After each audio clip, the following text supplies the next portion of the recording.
Time for prayer. Almighty God, the preserver and protector of all, you are without beginning and without end, non-dual, beyond comparison, and none can measure you.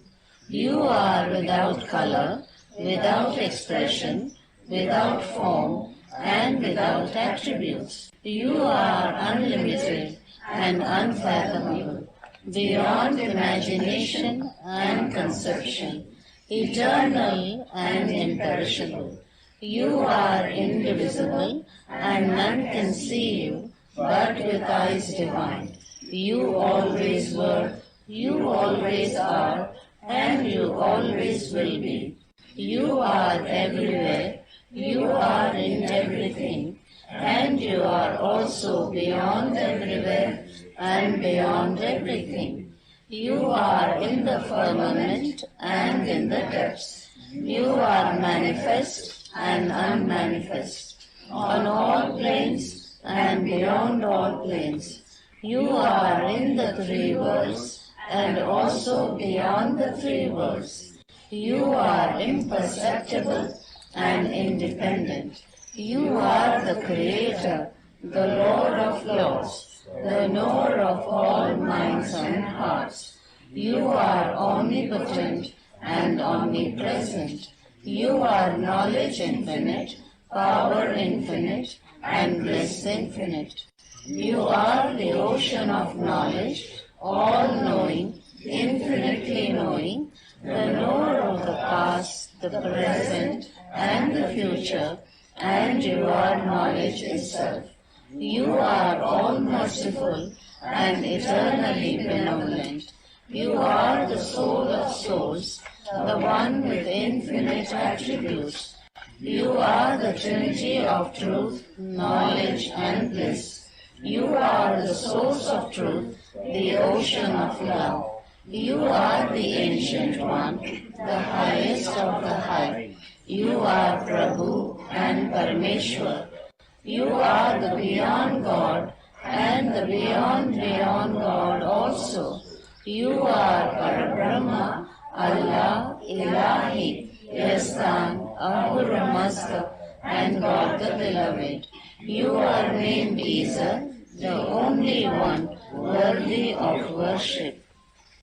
We repent, O God, most merciful, for all our sins, for every thought that was false or unjust or unclean, for every word spoken that ought not to have been spoken, for every deed done that ought not to have been done.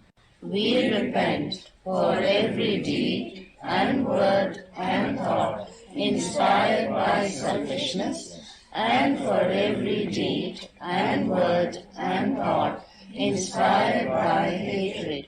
We repent most especially for every lustful thought and every lustful action, for every lie, for all hypocrisy, for every promise given but not fulfilled, and for all slander and backbiting. Most especially also we repent for every action that has brought ruin to others, for every word and deed that has given others pain, and for every wish that pain should befall others. In your unbounded mercy, We ask you to forgive us, O God, for all the sins committed by us, and to forgive us for our constant failures to think and speak and act according to your will. Beloved God, help us all to love you more and more, and more and more, and still yet more, till we become worthy of union with you, and help us all to hold fast to Baba's Dhamma till the very end. Avatar Meher Baba Ki Jai.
Avatar Meher Baba Ki Jai. Welcome to another beautiful Saturday for our EastWest Satsang and this space of Arti where we give our revered loving offerings to Baba is a space with deep sacredness where we are putting this offering from our heart to Baba, the beyond God, and to the Baba within all of us. So, with that, we begin our sharing. Please digitally raise your hands. I will put the instructions once again in the chat. They have been put, and we will begin the beautiful Saturday. And we have Meher to read first. Jai Baba Meher, please begin. Jai Baba.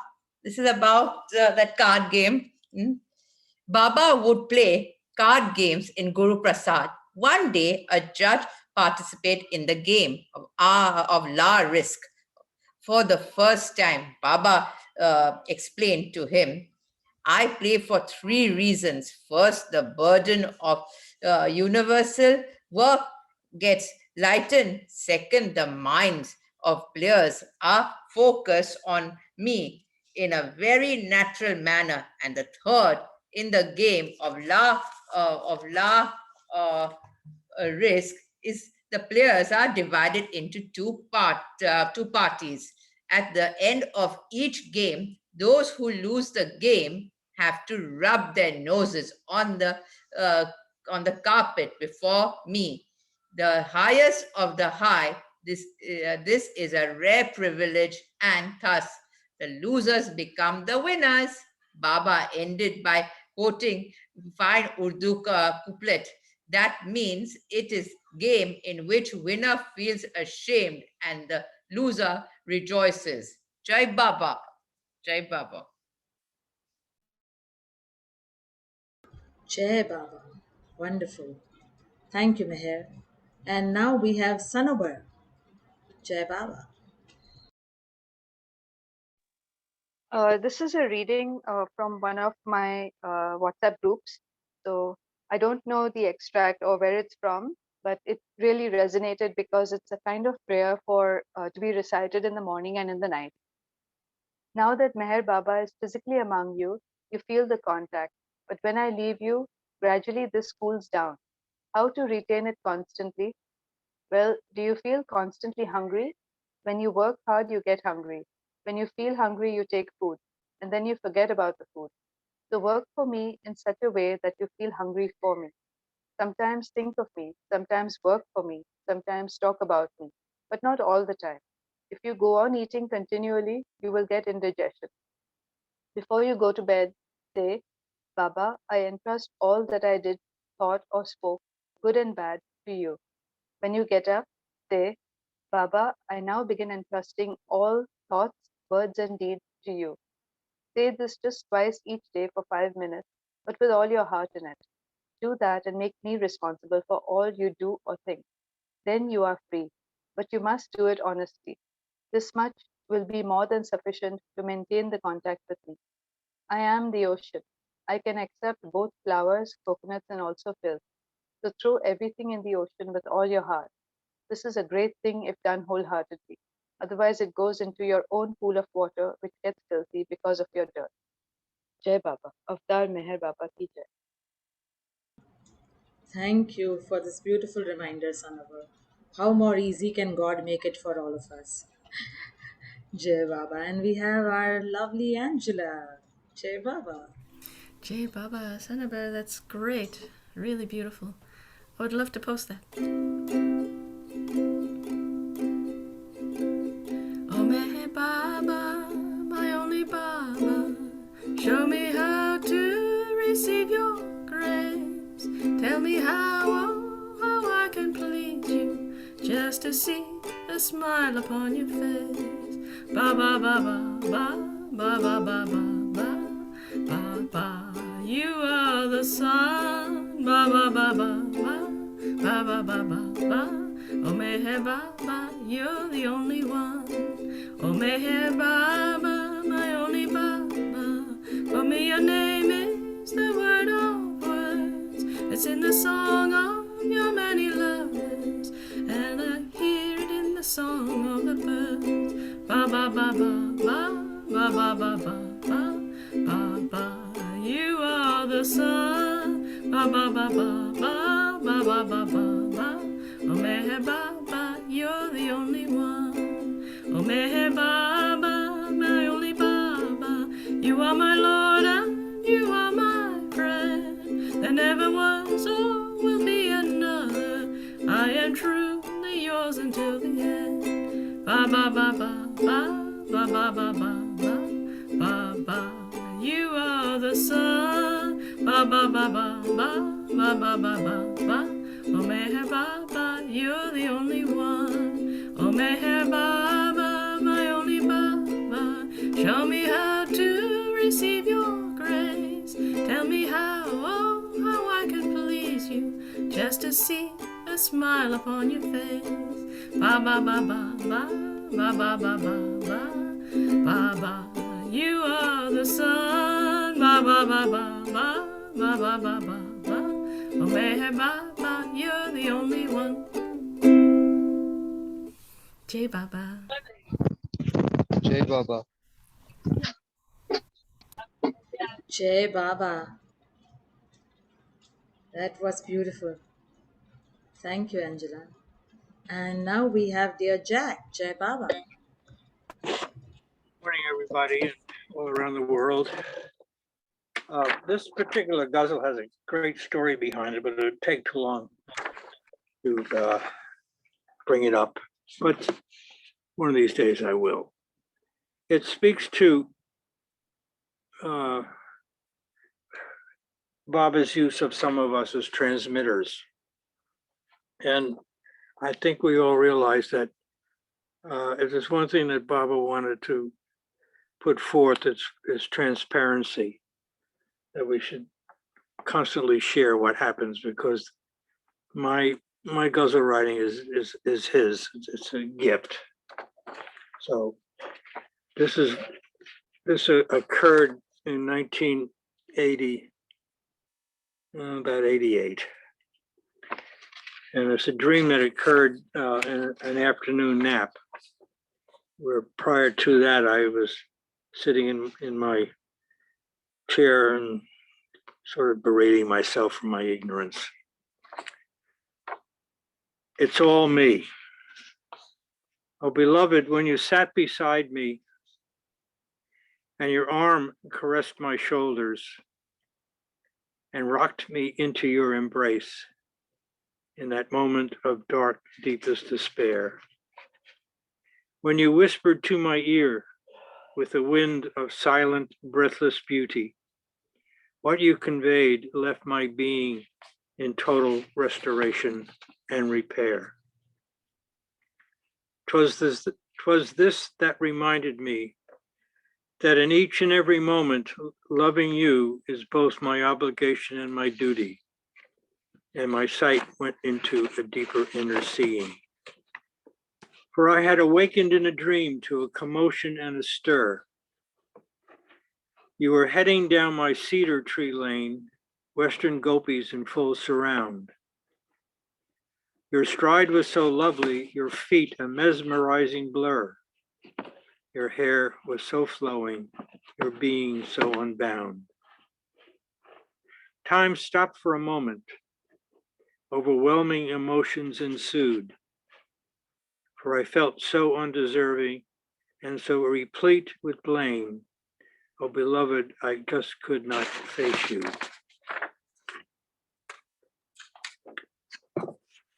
And so off the deck stairs I flew and sat on a log, face between my legs, head and arms covered in shame. Get me out of this place, my heart did beg, and the tears were flowing like rain.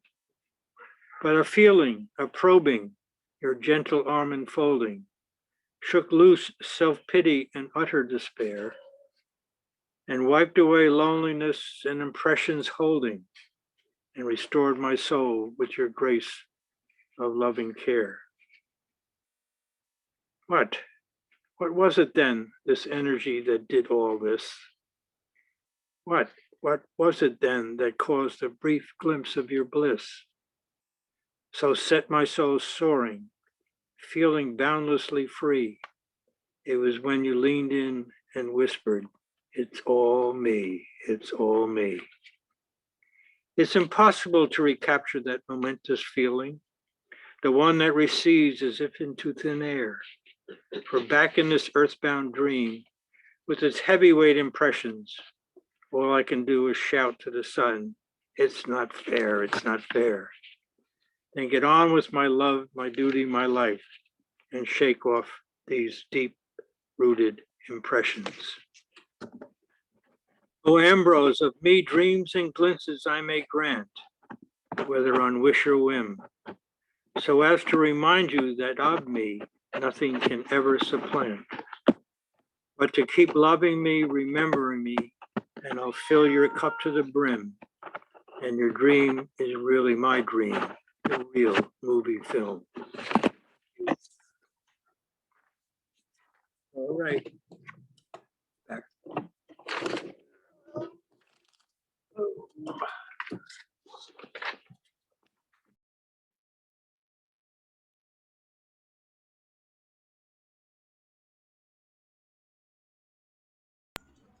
Sorry, Jack, lost your voice.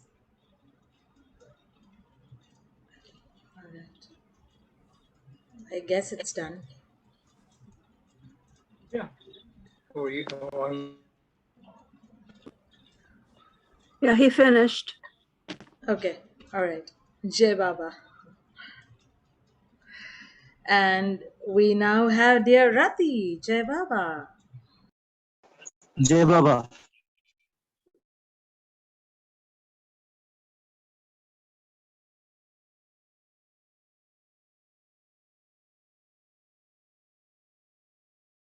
Rati, please unmute.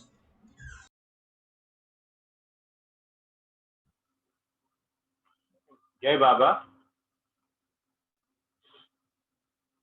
बाबा तेरे चरणों की अगर धूल भी मिल जाए मैं हर तेरे चरणों की अगर धूल भी मिल जाए सच कहता हूँ मेरी तकदीर बदल जाए बेबा तेरे चरणों की सुनते हैं तेरी रहमत दिन रात बरसती है एक बूंद ही मिल जाए कलीमन की खिल जाए बाबा तेरे चरणों की ये मन बड़ा चंचल है कैसे तेरा भजन करूं जितना इसे समझाऊं उतना ही मचल जाए बाबा तेरे चरणों की नजरों से गिराना ना चाहे जितनी सजा देना नजरों से गिराना ना चाहे जितनी सजा देना नजरों से जो गिर जाए मुश्किल है संभल पाए बाबा तेरे चरणों की बाबा इस जीवन में बस इतनी तमन्ना है बाबा इस जीवन में बस इतनी तमन्ना है तू सामने हो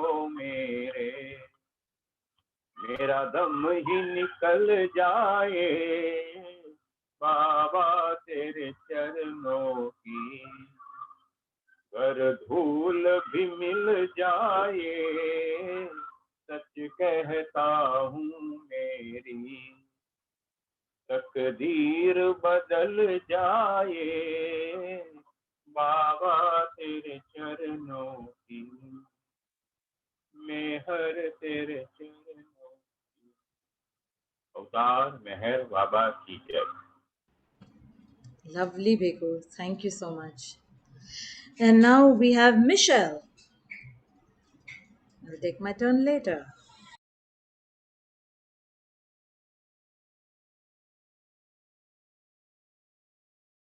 Michelle, please unmute.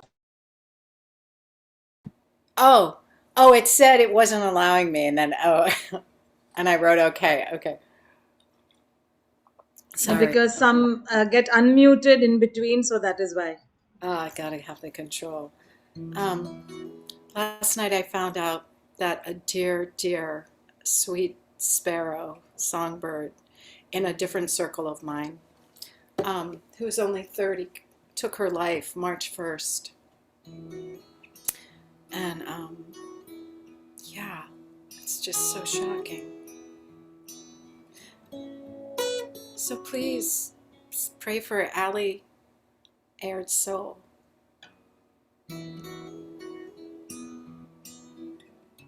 Okay, where am I?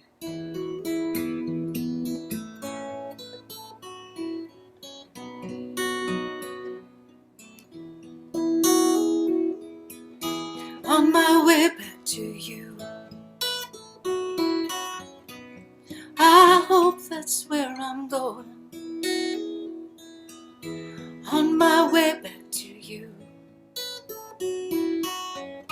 matters not where I've been. My heart's been broken, my life's a right mess, and still I sit here hoping. On my way back to you.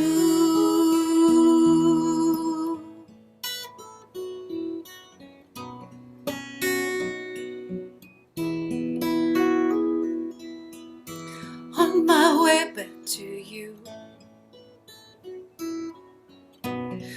I don't know what I'm doing.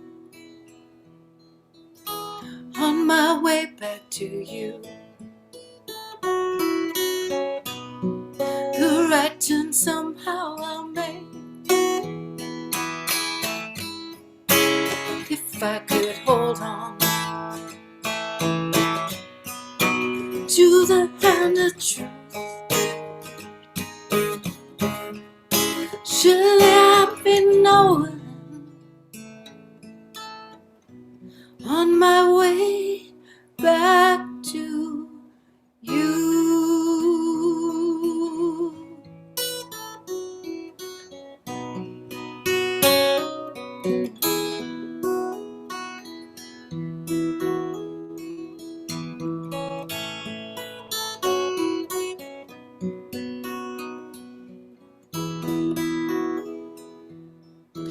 On my way back to you.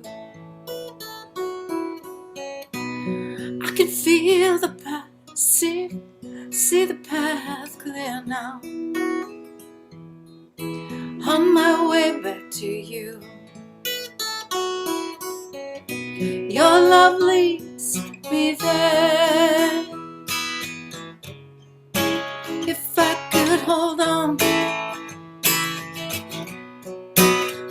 the hand of truth, surely I've been knowing.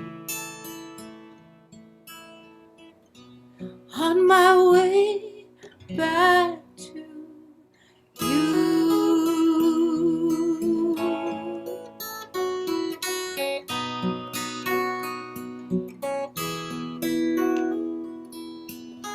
On my way back to you.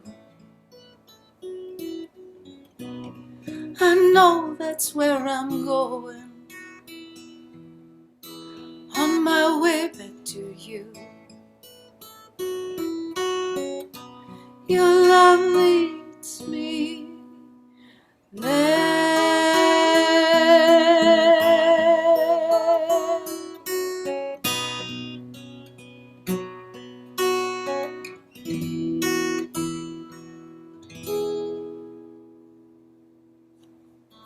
Jai Baba, Jai Baba. Jai Baba. A thought and prayer. May Baba's love She be was there. only 30 years old. So young, so young. She could have been my daughter. I felt like she was my daughter.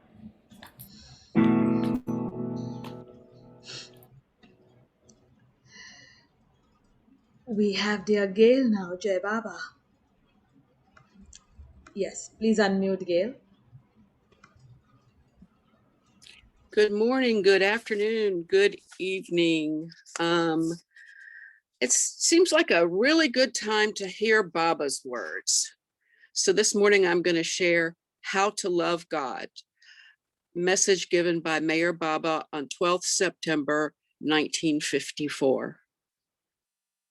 To love God in the most practical way is to love our fellow beings. If we feel for others in the same way as we feel for our own dear ones, we love God. If instead of seeing faults in others, we look within ourselves, we are loving God. If instead of robbing others to help ourselves, we rob ourselves to help others, we are loving God. If we suffer in the sufferings of others and feel happy in the happiness of others, we are loving God. If instead of worrying over our own misfortunes, we think of ourselves more fortunate than many, many others, we are loving God. If we endure our lot with patience and contentment, accepting it as His will, we're loving God. If we understand and feel that the greatest act of devotion and worship to God is not to hurt or harm any of His beings, we are loving God. To love God as He ought to be loved, we must live for God and die for God, knowing that the goal of all life is to love God and find Him as our own self. Avatar Meher Baba Ki Jai. Thank you, Gail. Once again, a very beautiful reminder, just like what Sanobar shared. Thank you. And now we have dear Tina G. S. Irani. Please unmute, Tina. Yeah, I take little different names to amuse you. I hope they do. And I'm going to read an excerpt from Mara Meher. You know, we have that study group on Thursdays at 2. And we read this excerpt from a chapter called Misadventures. On the journey to Kashmir, Baba sat in the front seat next to the driver with all 3 women in the back. A curtain hung between the front and back seats so that Mara remained secluded. The driver, however, was wearing copious amounts of perfumed hair oil, and the car reeked with the scent. Mani was sitting directly behind him and gagged at the smell. Taking a shortcut, Baba's car drove through a heavily forested area, but the car went over a rock that punctured the gas tank, which began leaking, and they had to stop and wait for the station wagon, which arrived 10 minutes later. The men got out, and Baba and the women continued in the station wagon to the dock bungalow for lunch. After they washed their hands and began to open the tiffin carrier that they had brought from Raipur, they found the top container with the bread opened easily, but the second, third, and fourth compartments with the rice, vegetables, and dal were stuck. Baba asked what was going on, and Mara explained that the hot dal must have created a vacuum inside the carrier and the lids would not come off. Meanwhile, the mandali arrived and Baba sent a carrier to them with Rano, saying they should open it. The men pulled and tugged until finally the lids opened. About 1 o'clock, with Jal driving his own car and Rano in the back seat, Baba and the other 3 women started for Nagpur. Mara described the journey. Evening fell and it grew dark. Nagpur was coming. We started feeling hungry, tired, and sleepy. At last, we saw some lights in the forest. Baba wanted to rest for the night. He told Jal to find a traveler's bungalow, and we drove there, happily looking forward to a nice bite to eat and rest. It was a nice big house. The Mandali got down from the second car to arrange for the room, but it was full. We had to drive on and on and on, 9, 10, 11 o'clock. There was a bit of moonlight. It was nearly 1 o'clock and there was no tea house in sight. An incline came and the car stalled. Baba told us to get down.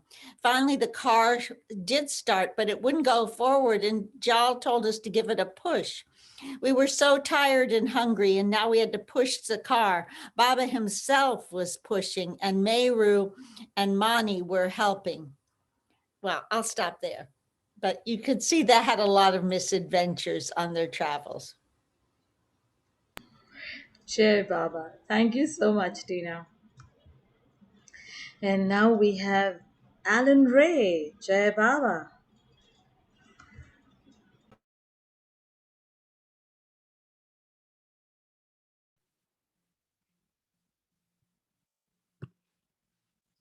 Jai Meher Baba. And a blessed Saturday, whether it's morning or evening. Hold on just a second. Thank you very much. So, tomorrow, there's yet another special concert at 2:30 in the afternoon. That's Eastern time. And this is going to be another of Jamie Newell's concert. And at least in India, I'm going to share what has become perhaps Jamie Newell's signature original tune, which I'm sure you're all familiar with. So if you care to, sing along.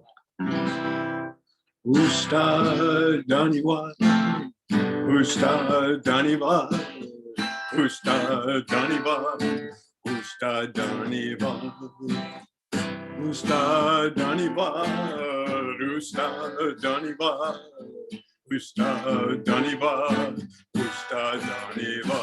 Oh Meher, Daniwa Meher, Daniwa Meher. Dhunibad Meher, oh Meher, Dhunibad Meher, Dhunibad Meher, Dhunibad Meher. Our Master Dhunibad, Our Master Dhunibad, Our Master Dhunibad, Our Master Dhunibad. Dhunibad, Sartos Dhunibad, Sartos Dhunibad, Sartos Dhunibad. Oh Meher, Dhunibad Meher, Dhunibad Meher, Dhunibad Meher.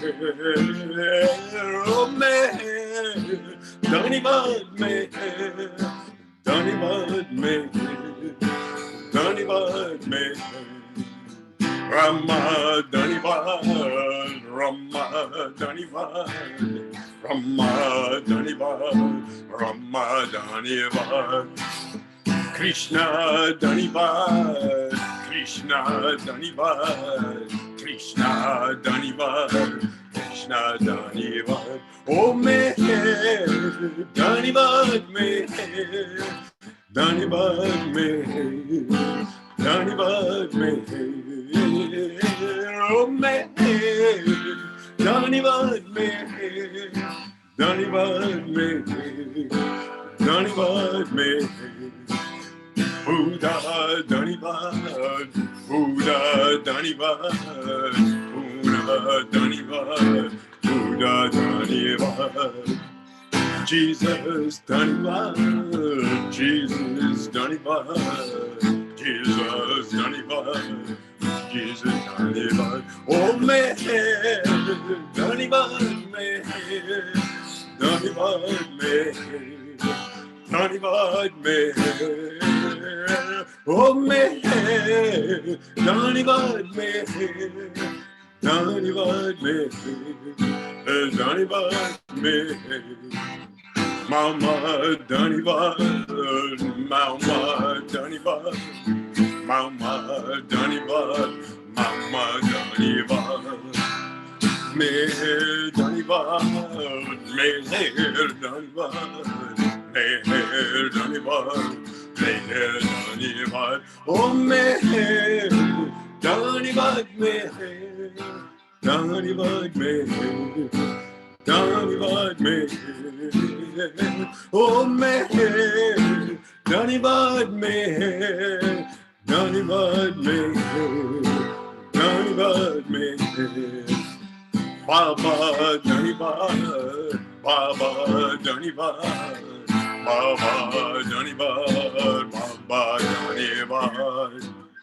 Baba Dunivad, Baba Dunivad, Baba Dunivad, Baba Dunivad. Oh Meher, Dunivad Meher, Dunivad Meher, Dunivad Meher. Oh Meher, Dunivad Meher, Dunivad Meher. Dunivad Meher, oh Meher, Dunivad Meher, Dunivad Meher, Dunivad Meher, oh Meher, Dunivad Meher, Dunivad Meher, Dunivad Meher. Avatar Meher Baba Ki Jai. Jai Baba. Thank you, Alan Ray, for this Thank lovely you. version. Thank you, Baba. Thank you, Baba. Jamie Newell. And now we have dear Rati.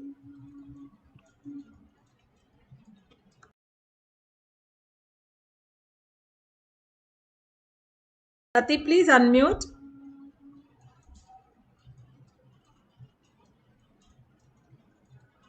We can't hear you. Yeah. Can you hear me now? Yes, now we can. Yeah. Jai Baba, everyone. Haven't you heard his silent step? He comes, comes, ever comes. Know that in each and every age he comes, comes, ever comes. Haven't you seen his lovely eyes? They are full, full, full of love. Shine with the light of our dear God, dear stars, sun, flames of love. The sweet sound of his name unites all joy and pain, and the sparks of our life join us one in his flame. Haven't you heard his silent steps in your heart? He comes, ever comes. Hearing the sound of his sweet name, he comes, comes, ever comes. Baba, Baba, Meher Baba, Baba, Meher Baba. Baba, Baba, Meher Baba, Baba, Meher Baba. The sweet sound of his name soul joy and pain, and the sparks of our lives join us one in His flame. Haven't you heard His silent call of love that burns within,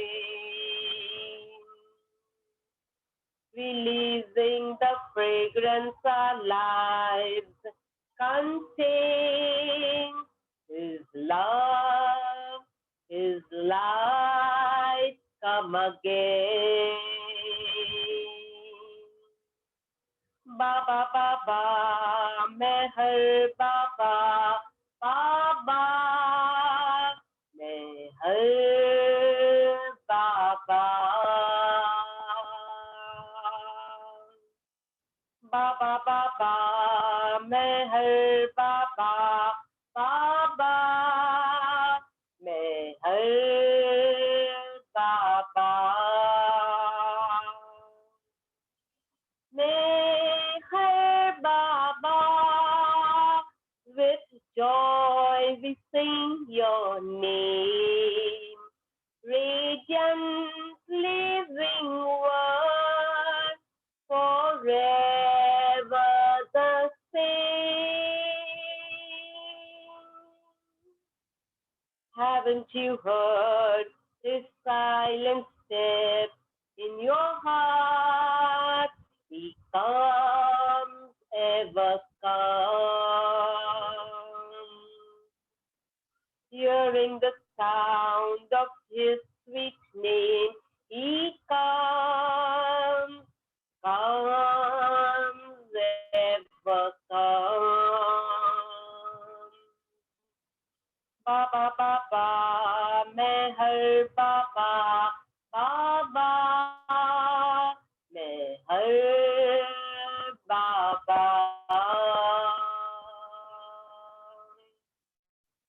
Baba, Baba, Meher Baba, Baba, Meher Baba.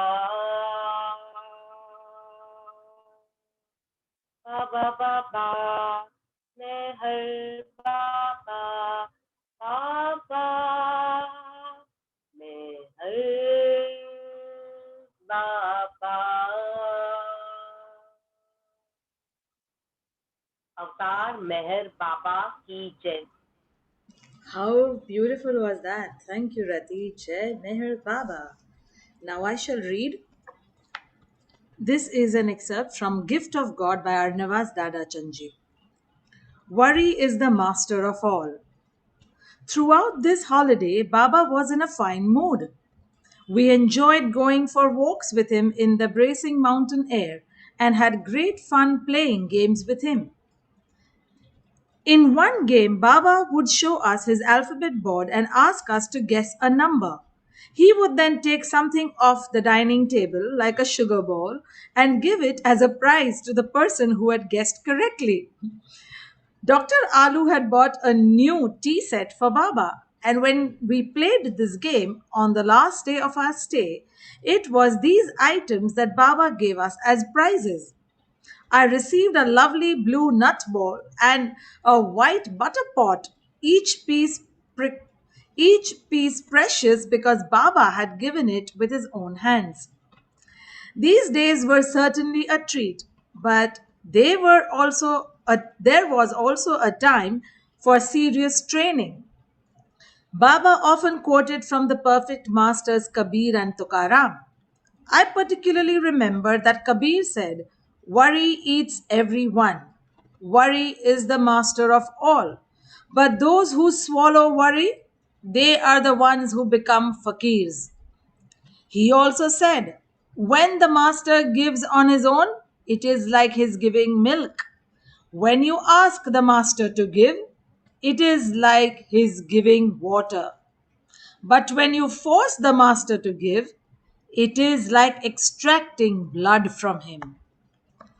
Baba also commented on the importance of obedience and surrender, quoting Tukaram. The inherent nature with which you are born remains with you. It does not change. Even after Tukaram became a perfect master, he went on singing bhajans because that was his inherent nature. Baba said, "The nature you are born with remains with you, but you can modify and change through obedience and surrenderance to God." Avatar Meher Baba ki jai.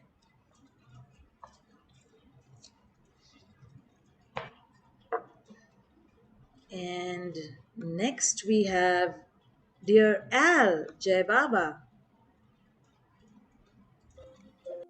Jai Baba. I have a song here, Come Softly to Me. It's really a chant and a song combined. So we'll see how it goes. Meher, Meher Baba, Meher Baba, Meher, Meher Baba, Meher Baba, Meher, Meher Baba, Meher Baba, Meher, Meher Baba, Meher Baba. I want you to know, I love you so, I love you so. Please come night and day, come night and day. Please come to stay, please come to stay. Meher, Meher Baba, Meher Baba, Meher, Meher Baba, Meher Baba, Meher, Meher Baba, Meher Baba, Meher, Meher Baba, Meher Baba. Come softly to me. Come softly, I pray. Come softly, darling, each night and day. Meher, Meher Baba, Meher Baba, Meher, Meher Baba, Meher Baba, Meher, Meher Baba, Meher Baba, Meher. Meher Baba, Meher Baba. I've waited so long. Please hear my song, please hear my song. Please come to me now, as my beloved pal. Meher my Baba, Baba my Meher, Meher my Baba, Baba my Meher. Please come to me now, please come to me now, please come to me now, please come to me now,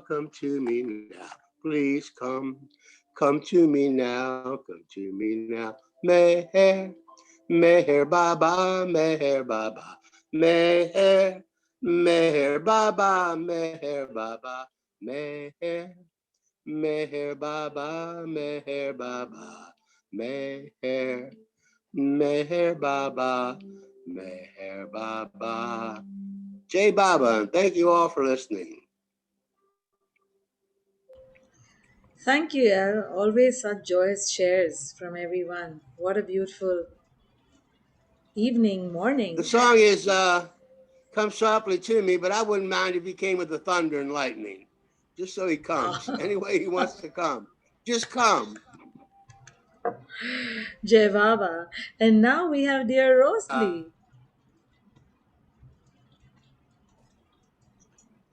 Jai Baba, happy to be on the blue bus zooming with everyone.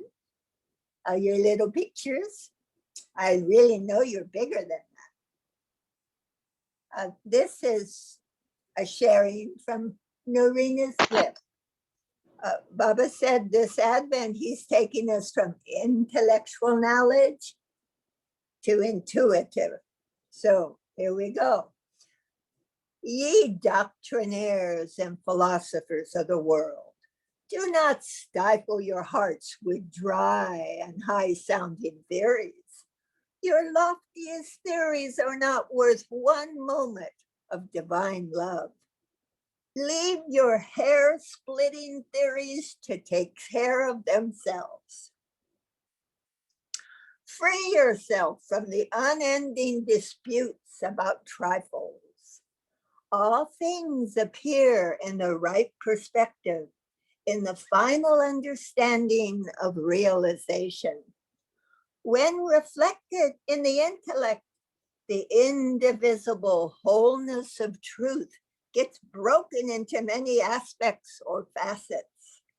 Attachment to one aspect makes you blind to other aspects. Far beyond the creeds of the world is the simple perception of the real. Be no more distracted by words, phrases, and slogans. Collect yourself. In the stillness of mind, there is unfathomable. In the stillness of mind, there is unfathomable understanding. Jai Baba. Jai Baba. Thank you, Rosalie. What a delightful narrative. And I love that little blue bus. And we have Meher Darwala who wants to share once more. Okay. Yes, What? Meher. Jai Baba. One day, Meher, yeah, since you have already read, can we have Betty and then you can share, because today we have story sharing any which ways. sure. Thank you so much. Thank you, Jai Baba. All right. Sorry, I jumped at the last minute. This is a Malcolm Schloss poem put to music by Bob Brown and Jim Meyer. We think of him. He sings it beautifully. If the sun did not shine. If the sun did not shine, to whom would the flowers turn? How would the mango grow? If the sea were not spread, to what would the rain descend? Whither the river flow? If God came not as a man, how could we really know that we could love him so? How could we really know that we could love him so? How could we really know that we could love him so? If the earth did not spin, how would the light return? Where would the darkness go? If the air were not rare, how would the breathing flow? Where would the spirit go? How would he really know that he could love us so? Jai Baba. Jai Baba. Thank you, Betty. Yes, dear Meher, you can share now. Thank you for your understanding. Jai Baba. Okay. One day, Kaushik gave Katie some plums to give to Baba. When she took the basket of fruit to his room, Baba picked one up and held it out to her. Katie thought the fruit was only meant for the master and said, "No, thank you, Baba. This is for you." Baba angrily gestured to Chanji. She refused what I gave her. Doesn't she know the importance of my gift? Doesn't she know that when I give something, you don't say no? Katie started crying, and Baba signaled to Chanji, explained to her that when I give something, one must never say no, even if one doesn't like it. Baba lovingly embraced Katie, indicating, "Now, will you remember to accept whatever I give you?" "Yes, Baba," said Katie. Baba picked up a big plum, plum and brought it to her mouth. Katie opened her mouth wide, but Baba popped the fruit into his mouth and ate it. Katie burst out laughing at Baba's trick, and her fright vanished. Jai Baba. Thank you, Meher, for the sweet story. And Welcome. now we move into our sharing of Baba stories, experiences, songs, anything that you want to offer as your life experience. Please share. And to begin that sharing, we have Viola who's put up her hand. Oh, I'm so happy to see everyone and be here with everyone and hear people sing and read. Very grateful to be here. I oh, um, I didn't know we were sharing. So could you just say again what we're sharing? I'm so You could sorry. you could share anything. You could share an experience, a story, you could read, you want to say a song, anything. Oh, I see. Okay. The Baba story session every first Saturday. Oh, it's a story But we are, session. yes, Okay. but we are open to any thing. You could have an anecdote with your song along with. And yes, any offering to Baba is open. I was going to sing, but I realize it's story So now. please sing. No. Bala, please sing. Okay, I'm very hard. Sorry. Please sing. Any offering. Okay. Everything is for Baba. The water is wide, I can't cross over, and neither have I wings to fly. Give me a boat that can carry two, and on both shall roll my love and I. When first I heard my beloved sing, I thought his voice was summer's rain. But now my heart strains to hear his sighs. In winter graves no dawn can name. The ocean is here, I can't cross over, and all I have is a lover's dream. Bring me home, for your heart beloved, where love awaits me to you. Jai Baba. So grateful to be with you all. Thank you, Baba, for this time together. Jai Baba. What a beautiful sharing, Bala. So soothing. Thank you so much. And we now have Michelle who wants to present a new song to us. Da-da-da-dan. To Baba, Jai Meher Oh, okay. Baba. I could do that, but I could also tell the story of Please do. way back to you. So I'm sitting. It's dinner time, and I went to the piano, and this first lines came through on my way back to you. I hope that's where I'm going. Bang, bang, bang on the piano, the chords out. On my way back to you, matters not where I've been. My heart's been broken. My life's a right mess. And my husband yells out, well, hey, what did I do?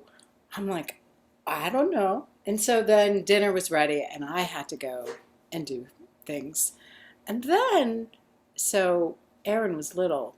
I don't know what year this is.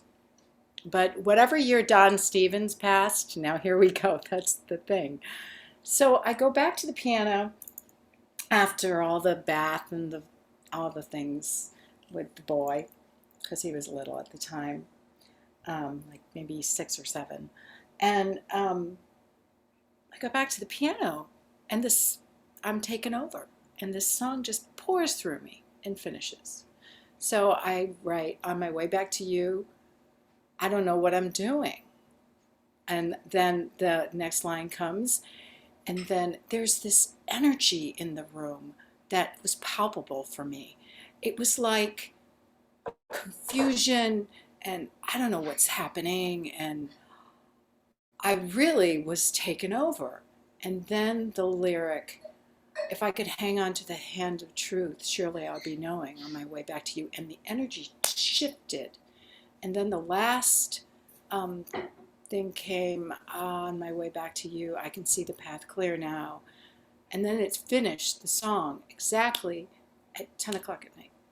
And so there were no rewrites. The song literally just came through me. And I think in the morning I added the last, I know that's where I'm going, your love leads me there. That's possible. But what happened, that was before the internet, and we had the listserv. And it came up on the listserv that Don Stevens passed away the exact same time, Paris time or London time, that I finished writing that song. And then that fall, we had, and I was sure that that was not me, because I experienced being taken over by some alternative. I mean, it wasn't, I always feel like songs are happenings, and that song happened. And it's a rare thing that a song comes through so clearly without rewrites and chord progression, everything like boom, boom, boom, boom, boom, there. But it does happen. Those are, I always feel like it's not me as a writer. I'm a writer, yes, but I'm really the conduit. And then Tom Riley and Kathy were our guests in Chicago, and Tom was telling his story, and especially about God Speaks. Bob has asked him for a synopsis, and he basically essentially said, the journey back to you. I'm cutting some of it out, so forgive me. But I'm sitting there with Birdie, Roberta Lewis. Some of you may know Birdie. She lives in India, was very close to Bauji.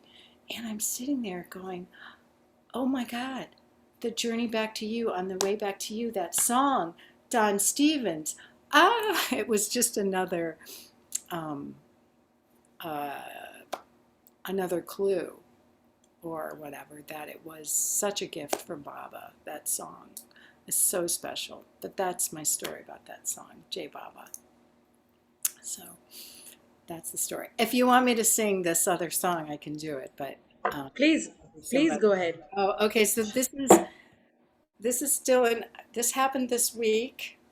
On Monday, I skipped Arti and I wrote this thing, and then Cassandra read this Balna 2 poem. Remember Me for Nothing. Oh, I should put this in the chat. Shoot, the way it is. But I shifted it and turned part of his. I turned it into a song because it had the construct of this hook, remember me for nothing. And there's this, remember me in the beginning, remember me in the end, I will take care of the in-between. So I moved that under, anyway, I shifted things around. That's what songwriters do. So here we go.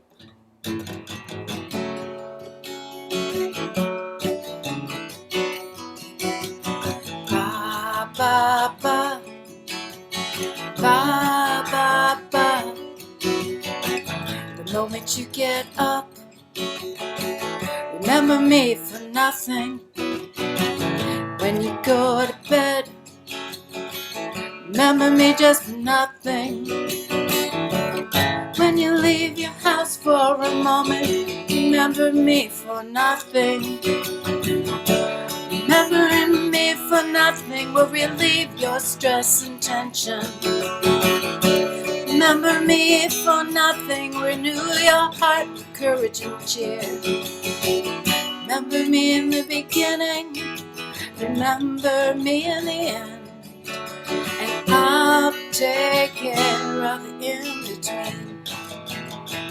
Remember me for nothing. Ba, ba, ba. Ba, Baba. When you come home just for a moment, remember me for nothing. Before you have breakfast, remember me for nothing. When you finish your supper, remember me for nothing. Remember me for nothing. Well, enliven your thoughts and your deeds with heavenly music. I'll be the conductor of your life's symphony. Remember in the beginning, remember me in the end. I'll take care of the in between. Baba, Baba, Baba, Baba, Baba. Remember me for nothing. You expect nothing from me. Please prepare you for my real response to each moment you see. Catch the spirit of the game I play with you. In this nothing you may find the seeds of everything you need. Isn't it simple? Isn't it simple? Remember me for nothing. Ba ba ba. Ba ba ba ba ba ba ba ba ba. Ba ba ba ba ba ba. Remember me in the beginning, remember me in the end, and I'll take care of in between. Isn't it simple? Just remember me for nothing. Ba ba ba ba ba.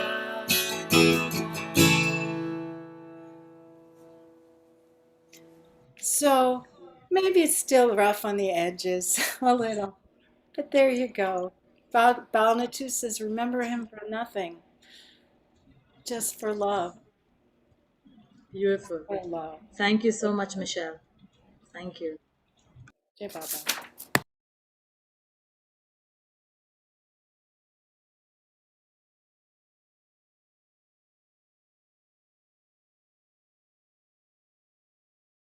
Al, would you like to unmute? Jay Baba, I was thinking one of my favorite and shortest Baba quotes I know, Baba says, "You need me." And I quite agree. So this song is a tribute to my needing Baba and to my agreement that I need him. It was originally, the words are my own, I re-lyricized it, but the original tune was a Roy Orbison tune of a song he sang shortly before he died called California Blues. Beautiful song, rather obscure. So anyway, I've retitled it Baba, I Need You. Here goes. Baba, I've been longing all day, with you on my mind, trying to get back to the love left behind. But it's been so long, Baba, it's been so long. I'm doing all I can do to get back to you. Baba, I need you. Baba, I need you. Living all alone, nothing left to do. Baba, I need you. Every day I pray that I'm on my way, sharing love with you. Baba, I need you. Some blissful day, I'll get back again. Somehow, some way, though I don't know when. Baba, I need you. Baba, I need you. And I'm so blue, Baba, I'm so blue. Baba, I need you. And it's so true, Baba, it's so true. Baba, I need you. Oh, I do, I do. Baba, I need you. Jai Baba, thank you all for listening. Thank you, Al. Thank you. That was lovely. And Meher, you want to read something? You put up your hand again, or you're not lowered your hand? Meher, you want to share something? I don't want to say anything. I don't want. It came up on its own. It came Oh, up. okay. I don't want to say Okay, anything. okay. Thank you. I Okay. said mine. Thank you so much, Roshni. Okay. And now we have Alan Ray once again.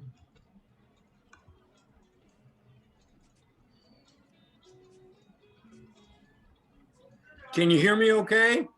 Yes, we can. Great. Whoops. There we go. Wait a minute. There we go. So back in the fall of '73, I just finished building a cabin after purchasing land in the thriving metropolis of 600 people there in Athens, Maine. And a dear friend from Vermont came, and he presented me with 2 pint bottles of pure Vermont maple syrup. And right now the sap is flowing, as it does in late February and early March every year.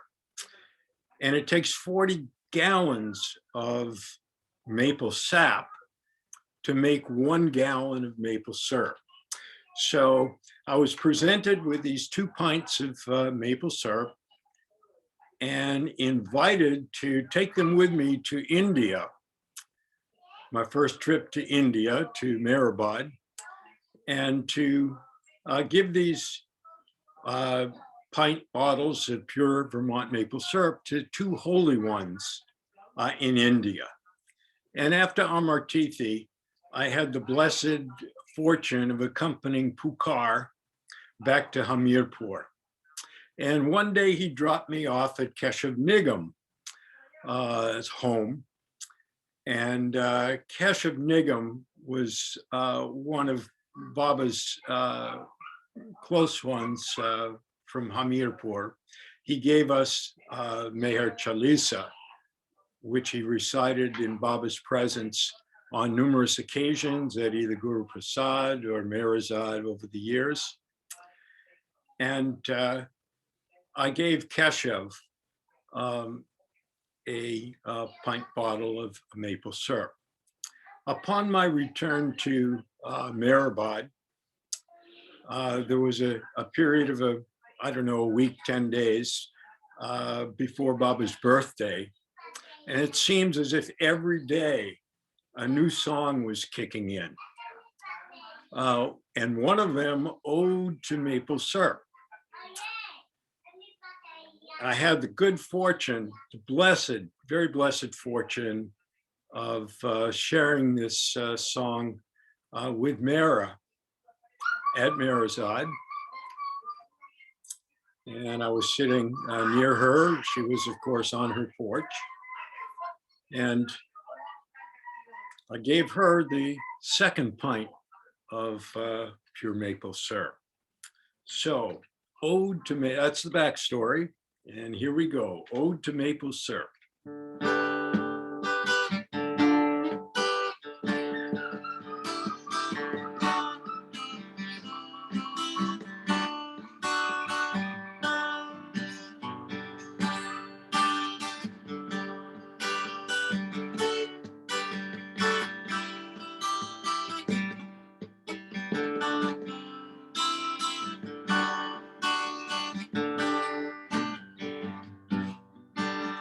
the cutting winds and snow of winter abate with the coming of spring.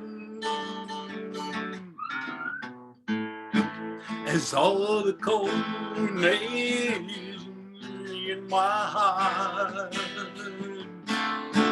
begins to melt with the thought of you, the maple tree awakens, her sap is flowing again. I feel a fresh longing to be near you, as the cup of my heart, as the cup of my heart appears.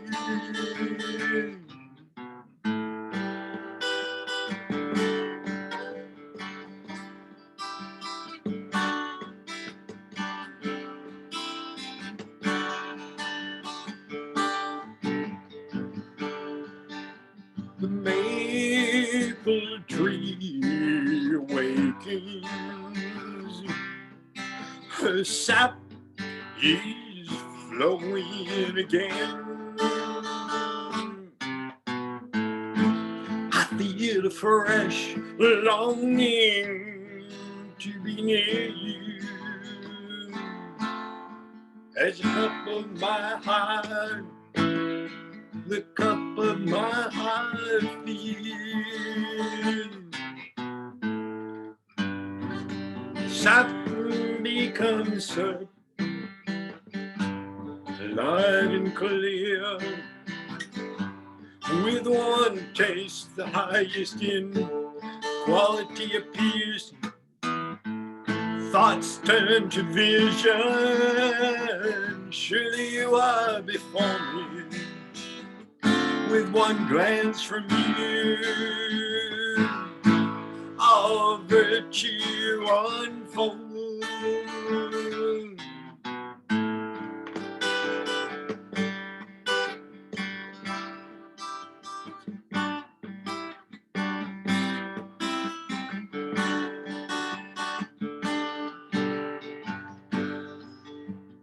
Flowing straight from the tree,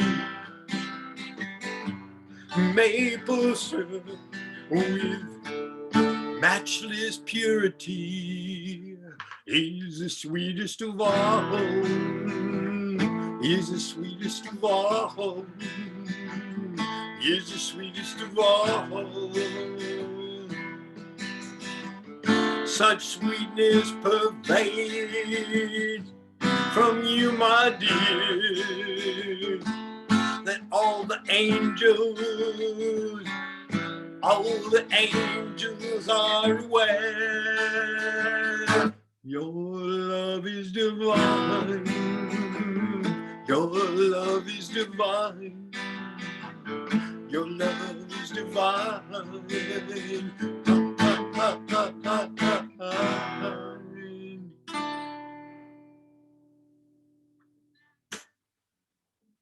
Jai Baba. Jai Baba. What a wonderful story and song, Alan Ray. Thank you so much. So much richness in all these stories. Thank you. Thank you. Thank you, Baba. Thank you, Baba. I shall read a story from the book Treasures from the Meher Baba Journals. This is from the chapter Spiritual Journey with a Modern Guru, the Blue Bus Tour, Part 2 by Elizabeth Patterson. An interesting event took place at the beginning of the year 1939. Upasani Maharaj, Meher Baba's second master, who was touring with his disciples at practically the same time in the same general direction as Baba, crossed through Jabalpur on his return to Sakori. No meeting between these two masters was necessary, for they are one in the realms of higher consciousness.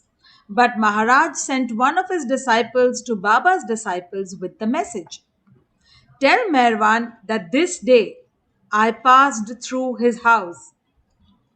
The exact meaning of this mystical phrase is: the paths of the two masters crossing makes one ponder the fact that these two currents of spirituality should fuse at such a materialistic time in the world. Perhaps the period for spiritual reascendancy may be near. The next stop on our journey is Banaras, one of the most ancient of spiritual centers in this age-old land. To be with the Master under such circumstances is indeed to wonder at one's own privilege. India I have seen before. Any traveler can see India, but few can feel it. Still fewer can perceive its spiritual currents or understand anything of their trend. For I believe that India is the spiritual barometer for the world's religious currents. It was 12 years ago that I originally went to Banaras, that holy city where the Ganges flows, and with other passengers from an around the world cruise, saw the principal places of interest. At Banaras, thousands upon thousands of pilgrims from every corner of India came to bathe in the sacred waters. It was a cross section of life in its aspect of devotion. Rogues wished to be absolved of their sins, and seekers wished to find God. Of all this picturesque multitude, one memory remains most vividly in my mind. It was the look in the eyes of an old woman of over 80 years when she first saw the holy Ganges. Poverty and paralysis could not daunt her spirit. Her grandson, a young man, had carried her on his back for 400 miles to fulfill her life's desire. That look of rapture, oblivious of all else save the sacred waters, was unforgettable. But was it the river itself? Or perhaps had God entered her soul at that moment? Who knows? Whatever it was that caused the sight of the Ganges to bring such extraordinary rapture to her ancient eyes, at the same time brought to my traveler's sense the knowledge that what I saw was only external. How much I was missing! I thought that if ever I did come to India again, it must be to see what to me was now unseen, yet to the earnest pilgrims was so tangible and real. My second visit to Banaras just now with the Master is the fulfillment of that wish, and it has made me perceive that it is not the waters but the spiritual atmosphere of the locality. Those in the West who have stayed at Assisi, Italy, will understand something of what I mean by spiritual atmosphere, for the life of Saint Francis has left vibrations and a rarefied purity that one actually experiences. Meher Baba told his disciples, what there is about Banaras or Kashi, as it was earlier called, is the atmosphere of great souls. Rama, Krishna, Buddha, Christ, Shankara, all were there for a period of their lives. The spiritual history of Banaras dates back at least 3,000 years before. Sorry. The spiritual history of Banaras dates back at least 3,000 years, probably longer, and the indelible imprints of these founders of religions can be the greater apprehended as one proceeds along the spiritual path. Also, Kabir, the great mystic and poet, drew his inspiration from these paths. Avtar Meher Baba ki jai.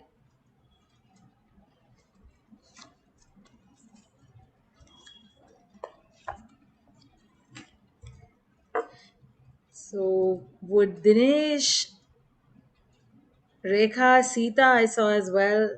Anybody would like to share some story? Come on, I'm sure we all have. Yes, Betty. Sorry, I missed the participants had collapsed. Jai Baba, I have this story is about a friend. who is a poet. And I came across his poems. His name is Ben Lee. He's a friend of Jack's. I came across his poems yesterday on a sweet story. So I called, he's kind of doesn't like the limelight. So I called him yesterday and I said, Ben, can I want to read your story? And so he gave me permission. So I will. He's at Marana in the foothills of the beautiful, which is another story. I'd like to talk about Marana one time. Anyway, different subject. Ben Lee. He wrote a poem about money in 1986, and he sent it to her, and she responded. So I'm going to read you that poem. It's called "From Lithe to Blithe." In her youth, she was very lithe, somersaulting down the lawn. Now her mind does cartwheels and swings on the carousel. A simple movement from lithe to blithe, but at some price, such as being nice when the occasion called for something worse. So many Mani letters did she devise to offer advice with love, with care unstinting, overriding fatigue and solitude dreaming while sitting at Godbrother's chair, revising all woe and wear to light and care. Like Alice in the rabbit's den, she saw the Cheshire cat smile and disappear. That would be Baba. Save for the smile that lingers still in the hearts full of love. Her eyes alight with a remembrance so constant it fills her postcards, so that crickets, magpies, and seahorses play flute, drum, and fife, bugling a song to life, followed by jays, turtles, and frogs, and a rabbit whose uniform magnifies the sun. Even a postcard announces a world chock full and brimming over with love for the ancient one. For some of us lucky to have been alive when she was alive, she decorated everything she sent to anybody with a little drawing. Oh, they were wonderful. All right, so Ben says, I sent this last poem to Mani in 1986, and she replied with a postcard that was a poem. And this is her postcard. Ahmednagar, 28 July, 86. From life to leet, a big heart's greeting. I'm smiling still from your poem treat. It's only too true. My desk is a zoo of frogs, crickets, and turtles, ready for any post hurdles who are clamoring to send their Jai Baba to you, Ben, 'cause they loved your poem too. Our love to you and to Berkeley friends.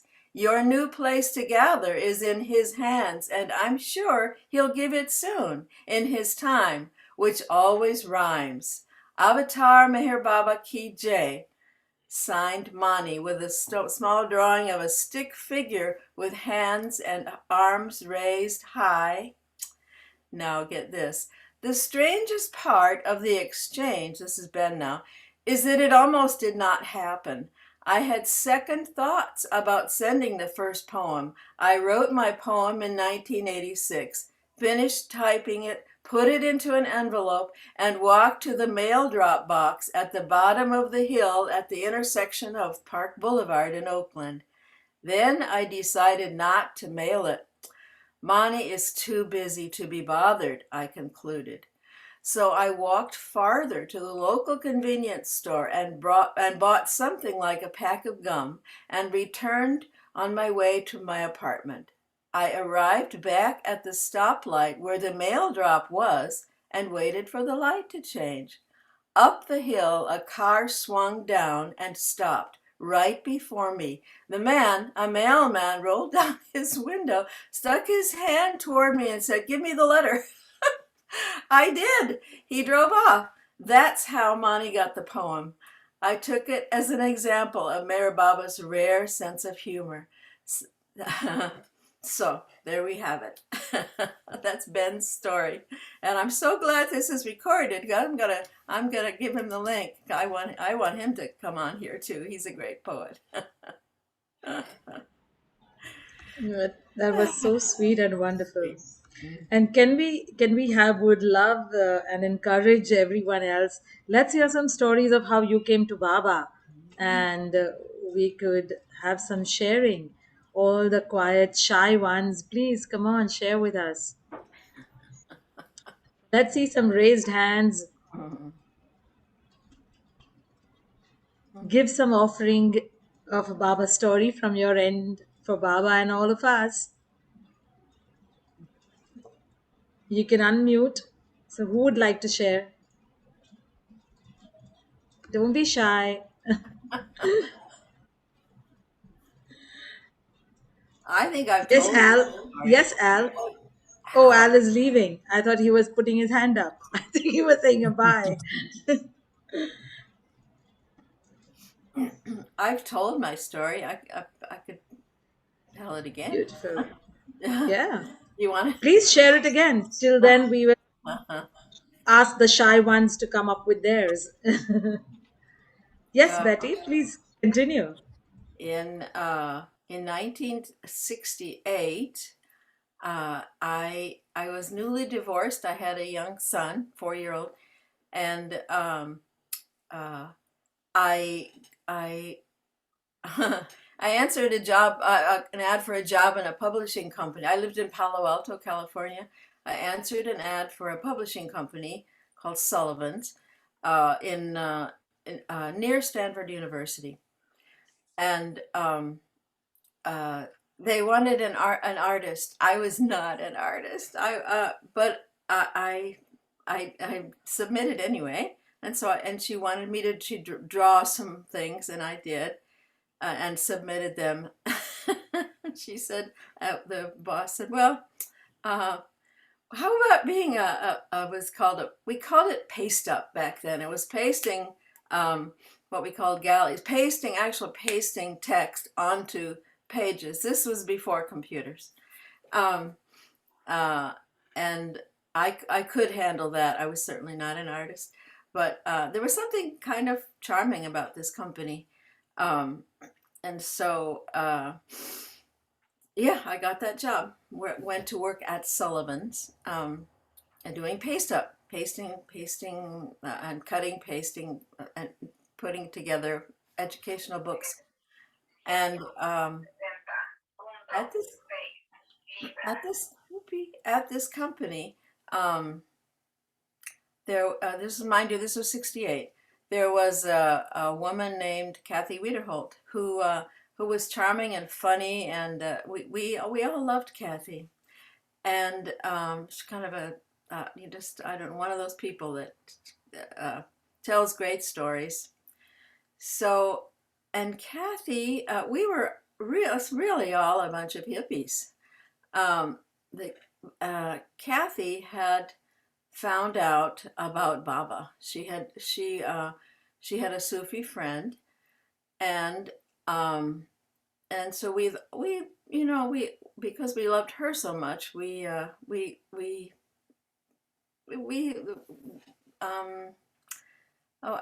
kind of liked it. We liked and we always liked hearing her stories, and so she decided to go to the darshan, the great darshan with Baba when he was alive, and that was kind of exciting to all of us. And I know I sewed a dress, I embroidered a dress for her. We all kind of participated in this great adventure of her going to India. And another one loaned her money. And so it was 68. And then at that point, before she left, I went off to Mexico. Went off with on an adventure, kind of hitchhiking around with a boyfriend. My son went and stayed with his dad. So So I missed the whole news about Baba passing. I didn't, I was gone for that. Kathy did say I had offered to give her money. And so she said she tried to track me down, but that wasn't when I was gone. So, but so I came back and then I came back. In those days, it was so easy to pick up a job. I went and traveled around and came back and found out that Kathy did go with the Sufis. Oh, that was a story. Another good friend of ours, Laurel Keeley, who's now a Sufi, Laura was there when Kathy came time for Kathy to pay her last installment for the ticket, and because she didn't have the money, and Laurel said she was so tense and about Kathy's situation that she went home early to find that she had an income tax return check. So she went running back to Kathy and gave her the check, and Kathy went up to just in the nick of time, she paid her installment. And so she did go off to India. So I would come back and work at Sullivan's and go. And then I went up to Canada for a while. That was a whole, I was, I guess, in a hippie kind of, and I liked Baba a lot. Kathy was very charming and endearing, but I was not a Baba lover, but I would get invited. To, I know when Arti and Meher came to Berkeley, I got invited to things like that, and of course I would go. So it was, I thought, well, I wasn't quite ready to commit. I knew it was a big deal. I knew it was important that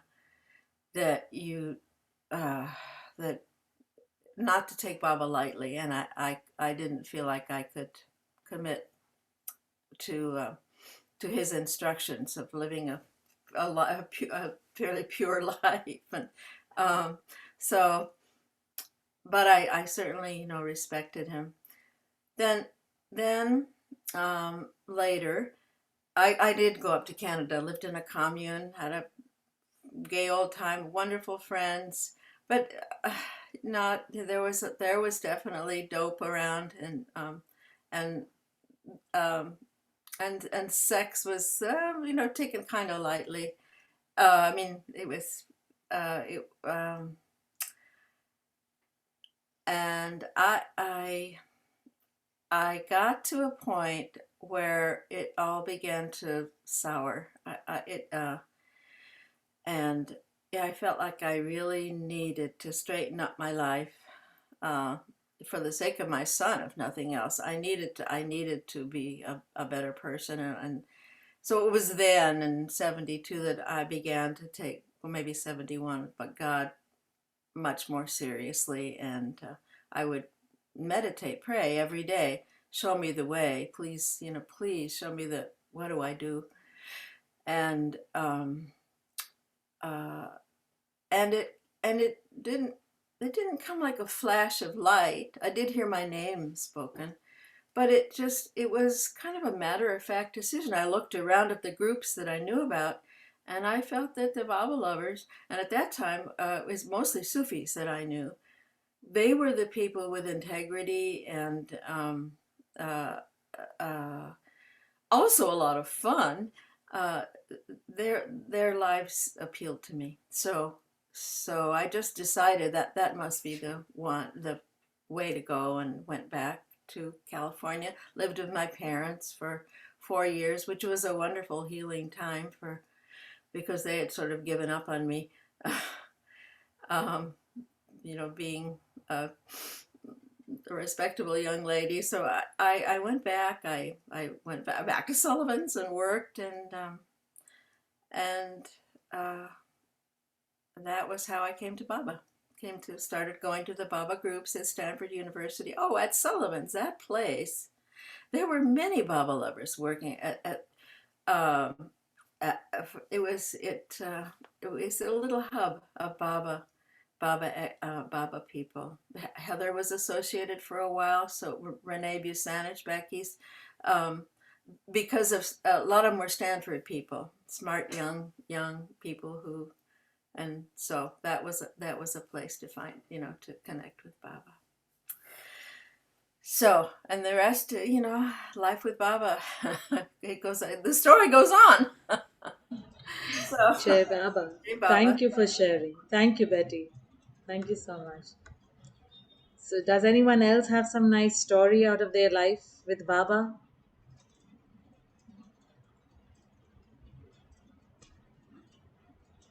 No one wants to share something? Yes, Rosalie. Thank you. I have a good story, and I told this story to Mara on the porch, and she got such a kick out of it. She loved to hear people's Baba stories. Well, I was living up in Berkeley, California, and my introduction to Baba as Rosalie this lifetime was through the "Don't Worry, Be Happy" card. My roommate came back from Northern California, and she says, "Look what I got." And I was like a dog after a bone. I says, "Can I have that?" And she never came to Baba, but I was hooked somehow. I never read the card. I never read the back of the card, but I thought, that is so perfect. Don't worry, be happy. So then I ended up moving to Berkeley. It was the time of freedom of speech at UC Berkeley. It was a big thing. It was a big time. And I was not a hippie. I was just me. Yeah, maybe I was a hippie then, who knows? But okay, so I was up there and I says, I'm gonna send one of these cards to my parents. I want my father he'll like this card. So I sent it down to Los Angeles. And my mother called me and she says, don't be sending your dad that weird spiritual stuff. And I thought, wow, she's very sharp. She picked up it was spiritual. And so anyway, time passed and I was in Los Angeles visiting and very, very into Baba and staying at my parents' house. And they had a little dog. It was not a nice little dog. It would snap at you. It was kind of jealous. And, Anyway, I'm playing the piano in the living room and my mother passes back behind me and she says, Baba. And I'm sitting at the piano and I says, wait a minute, Baba. It's in my mind and thinking this. I says, I'm with you for some time and you're appearing to my mother? I says, I don't like this. I mean, good that you're appearing to her, but what about me? So I turned to her and she's walking towards this not so nice little dog. And that was not the dog's name. The dog's name was Dolly, Dolly. And I says, Mama, why are you calling the dog Baba? She says, your father changed the name. I says, so later that day, I say to my father, Daddy, you changed the dog's name. He says, yeah, I changed the dog's name. I says, well, what does it mean? He says, I think it means beautiful. And I said, I think it does too. And after that, I had this love affair with the dog. I was there 2 more days and I say, Baba, I love you. So that name was filling that house to overflowing. And so I left, nothing was said. The next time I went there, the dog's name was changed back. It was Dolly again. And I told Meher that story, and she absolutely, to me, it was like, Baba is so mischievous because, my my father was not so religious, but maybe more religious than I thought, very Catholic, and it was always so wonderful telling Meher something. To see her enjoy something it was like sharing directly with Baba. That's how I felt towards Meher. No division between you and Baba when you were around Meher. She was totally Baba's. So anyway, that's my story. I'll never forget that though. Thank you for this precious story. And I felt more love and more amused listening to it again, Rosalie. So that was beautiful. No, And Baba. that's the preciousness of Baba's stories, I guess, like so many Baba lover stories, even if I've heard them the nth number of times, every time that it is narrated, it's like fresh fragrance.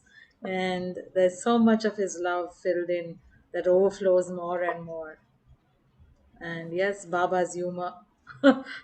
Yeah. He can change anybody's names anytime. Oh, yeah. But I thought it was funny that he ended up having I don't know if my father ever saw that card, because my mother, she probably intercepted it. I don't know if he saw it. Maybe he did. I don't know. But Baba certainly made his mark. I'm the black sheep, nothing. I'm the black sheep of my family. So Baba, yeah. And Baba, to me, it's so evident that he helps the family for generations, because just that little story, changing the dog's name. I mean, and then mad about it, I'm changing it back. It's like, what? So beautiful. So beautiful. Jai Baba. Jai Baba. Yes. Lovely. So I feel we will move towards the end, since we have no more raised hands to share some wonderful stories with us. Yeah. Oh, yes, Betty. Yes. Wow. Wait. Thank you so much. I actually have a nice poem. There are several from Ben. It's about, there was a time at Amartithi when people would take a torch from Meherzad and runners would run early in the morning with this torch all the way through Ahmednagar to Mehrabad. So, and this Ben was one of those runners, and so he talks about that here. What year? Gosh, it doesn't say. This first poem was 86. One of the last people to run when I was in India was Patty Curtis. Oregon. And Meher was unbelievably happy that a woman brought the torch in. She says, a woman brought it in. It's a woman. She fell down. She fell down carrying that 5-pound torch. Yeah. She fell to her knees in Nagar. You don't want to fall to your knee in Nagar. And she didn't drop the torch. She was like, and so it was just such a special, rare treat to be with Meher. So happy for women, a woman brought it in, Wow. And we are around the Women's Day, Rosalie. On 8th of March. Really? Oh, wow. Yeah. Yeah, I've heard her tell. She gets on here. She should tell that story. Yes. She held it up. She didn't drop it, but she didn't had to drop it in. scramble. Yeah, and And she she made got some kind of infection or something. Did You know, she? Oh, yeah, so it wasn't, yeah. That right. was a heavy thing. They had to train to do that. And Uh-huh. she was, I don't know, she looked like an American Indian or, you know. Yeah, she has. Yeah. She's beautiful. Yeah. Okay, I'm gonna tell Yeah. Patty. She's a regular. I'll tell her to see this and come on here. Okay, so here's Tell Ben's about poem. Here's Ben's poem. It's called Pendu Speaks. Wow. Pendu spoke to me one day while I was driving down Shepherd Canyon Road. This would be in Berkeley or Oakland, California.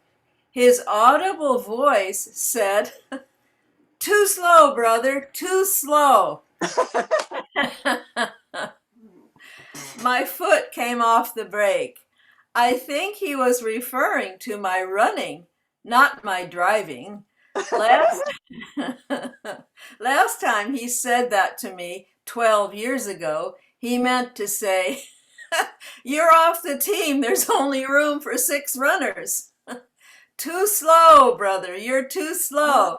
After I'd run about a mile and worn myself out. And I remember his large, expressive eyes and look of caring regret. Once he had said to me, "It's a big ocean." I had just said, "The flight across the Pacific takes 10 to 12 hours. It's a big ocean." He repeated my words back to me with another meaning in his arched brows. Wow. I no longer was taking him seriously. He had just said, "Kill first, find a name later." He was talking about a dog food business he had in mind, using human flesh of poor Indians to feed to rich American dogs. Oh my God. But Pendu, what shall we call the business? Who cares? Kill first, then find a name. He was talking to a doctor. You're not a doctor. You're a killer. Every now and then you make a mistake and save someone. It's been 12 years. Oh my gosh. You're not a doctor. You're a killer. Every now and then you make a mistake and save someone. It's been 12 years. I can hardly remember any details. He let me run with the torch anyway, along with the other guy who came in last, who told many very bad Elvis jokes.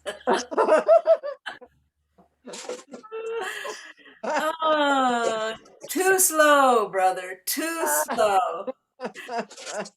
We arrived at Merazad at 4:30 in the morning before the Amar Tithi celebration. What an atmosphere. He and Bal Natu tried to force us to eat lots of those sugary Indian biscuits. Someone lit the torch in Baba's room. Not a good idea, I thought. And then we all, 8 of us, ran with the torch. I was faster in the cool morning air. When we arrived at Mehrabad, Mera and Mani, I'm sorry, my phone's ringing in the background. When we arrived at Mehrabad, Mera and Mani were standing on the stone platform where the Dhuni is located. I remember well Mera's agile feet walking off the platform after lighting the Dhuni flame. Now I'm typing for myself. You finish the poem. So, we'll have to get Ben on here. I hope he'll come. Jai Baba. Wonderful. And Yes, Patty. we should work towards it for sure. And Patty. Oh, can we hear about marijuana? Yeah. And sorry, Rosalie, you're muted. I found a poem the other day by Ben Lee. So Baba wants to make a connection. Oh my gosh. Yeah, by Ben Lee. And I have it right around here, but I couldn't exactly locate it. You know, but yeah, if you contact him, tell him Jay Baba. I do remember him. Definitely. From my Berkeley days. Yeah. Yeah. Super. And we have That's a Tina. great- Tina has put up her hand for some story. Yeah. Well, it was back in the 80s. I was married. I really wanted to have a child, but it wasn't happening.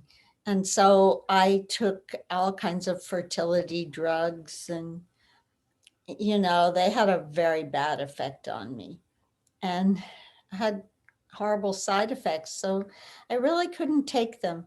So somebody said, why don't you just, go to the Meher Spiritual Center and forget about it for a while. So my husband and I went. And then I think it was one of the first times he had been there, but he was very devoted to Baba. And then I think it was Jane Brown said, have you visited the Arts? And I said, no, we never met them. And so she said, well, you should go look at their paintings. And they have a studio, and Lynn is blind now, but Phyllis is still painting. So we went over there, and we were shown some paintings that they had done. And I was really drawn to this one painting. And I said, Phyllis, how much is that painting? I really love it. She said, oh, $500. That's a lot of money. Was for me at that time. And I said, well, I really have to have it. And she said, I said, but I don't have $500. Would you trust me to send it to you? And so she said, of course, and we had never met before, but she just did trust me. And so I bought the painting on her work, on the guarantee that I would send the $500 when I had it. And as she was wrapping up that painting, Lynn, who, he couldn't see, so he said, Phyllis, which painting did she buy? And she said, Baba with Child, and that was the night I got pregnant.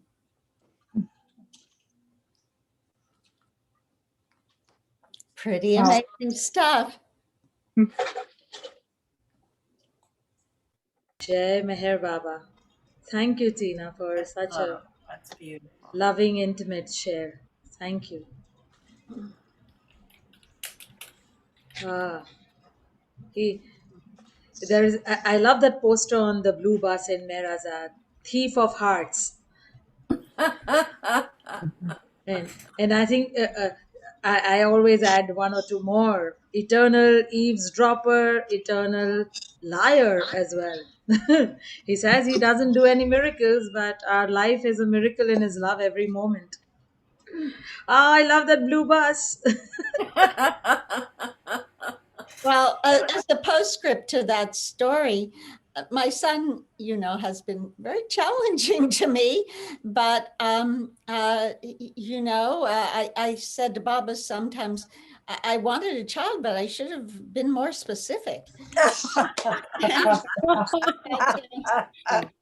He was born the day before Baba, and February 24th, and a couple weeks ago was his birthday, and he told me his wife is expecting, so I'm going to be a grandma. So I'm very excited. Wonderful. That's much easier, Tina. And for that challenge, I would say Baba was enough a challenge for his mother as well. So yeah, banging his head on the floor and all that. Oh my gosh, Yeah, that's that right. reminds the other day, Baba the Eternal Headbanger as well. Oh, that's where that came For from. the rock concert. Oh, I get it. Oh, I have a story. yay. I could tell my story. Yeah. We're like rearranging the living room right now, but it's okay. So okay, I won't tell the whole thing. I'll tell part of it.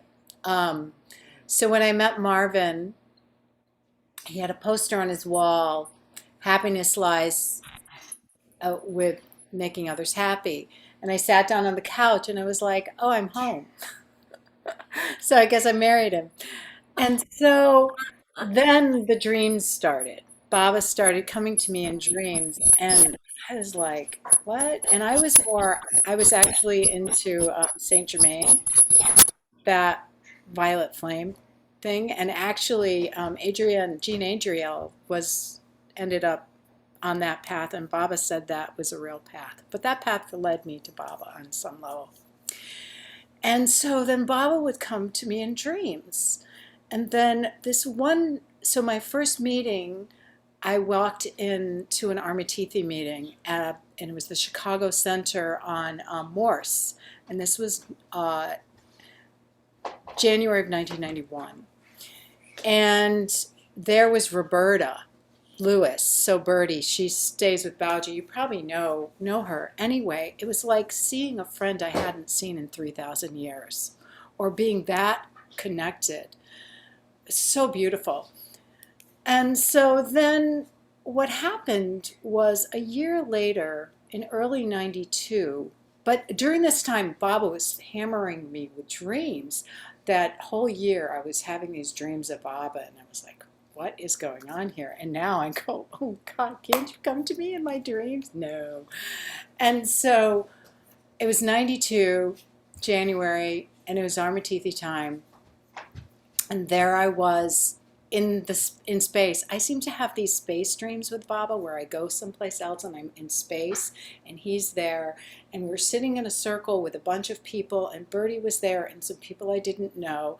And I was like, oh my God, he's coming to my dreams again.